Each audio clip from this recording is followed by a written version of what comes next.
Welcome to the Union Weekly Insider. I'm Allison Meyer, and this is the official podcast for the Union Weekly out of Cal State Long Beach.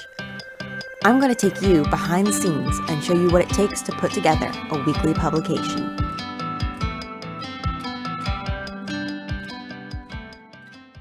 April is finally here, bringing many things with it.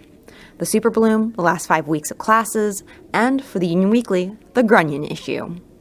Last semester, we met the Grunion staff during our Halloween episode, and in an effort not to relive those haunting memories, my assistant Brittany Weller and I have decided instead to give you, the listeners, an audible taste of what the issue may have in store for you. Hopefully, we capture the writers' voices true to the way they were written. First, we have an article by Switch Hitter of Switches. The headline reads, Elon Musk, the man, the myth, and the Matrix. Elon Musk is trying to warn us about something. Recently, he proposed an idea for this new company, Neuralink. Neuralink is going to enable human beings to jack in to the computer system and exchange information with the machines. Now, people started immediately drawing Matrix parallels, but I, Switch Hitter, I saw through it immediately. Elon, or as I'm about to explain, the Lone One, is trying to get us out of the Matrix. His name is Elon Reeve Musk.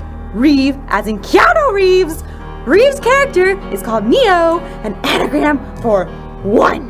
The one who saves everyone at the end. One as in alone man. Alone? Elon is an anagram for lone. The Wachowskis try to show us the way. They failed! The last 2 Matrix films were a testament to that failure! The machines tried to thwart the prophecy behind the film to forestall the coming of the Lone One. Elon is in the perfect position to deliver a mass exodus from Machine City to the promised land of Zion, which, by the way, was totally not a rave held in a hole in the ground.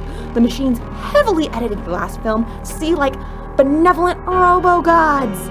He says as much in his speeches, saying that we must evolve with technology. We hear you, Elon. We will evolve. Neuralink is a stepping stone in a much larger path. Jacking in? No, we're jacking out. When we enter Neuralink, we'll be entering the real world. Poor Keanu Reeves. He's gonna think we're reshooting the Matrix again.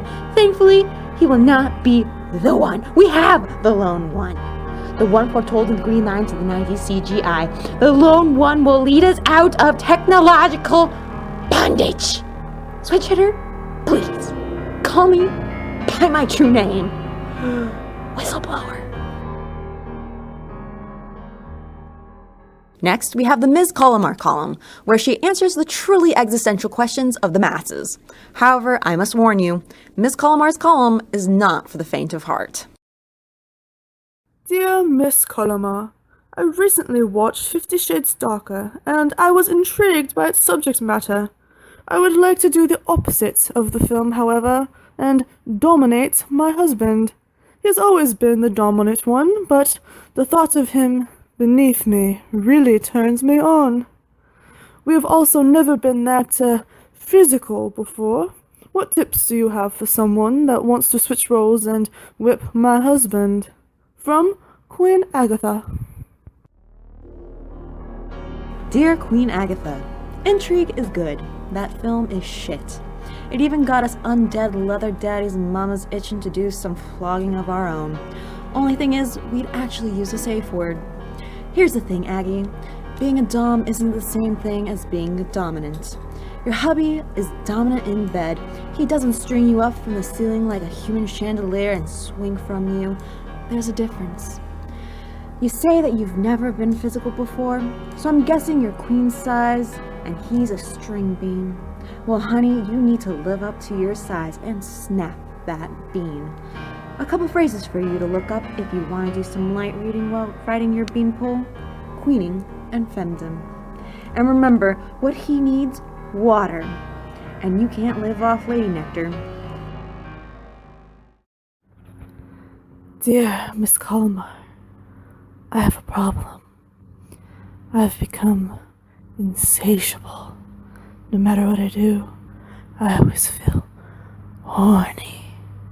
I have tried everything, and nothing really helps. Help from Lascivious Lana.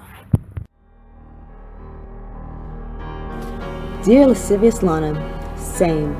You think being undead would finally get rid of that itch to bone? I have plenty of bones to go around now. The afterlife leaves men without their best bone. Here's my advice, Lana. Are you listening? Lana? Lana? Lana! You're about to enter a dangerous zone. One of danger. A danger zone, one might say. Your sexual frustration levels are going to get so high that they will actually manifest into another being. That's kind of how I died. But let me tell you, hot damn, what a way to go. This being is made up entirely of your libido.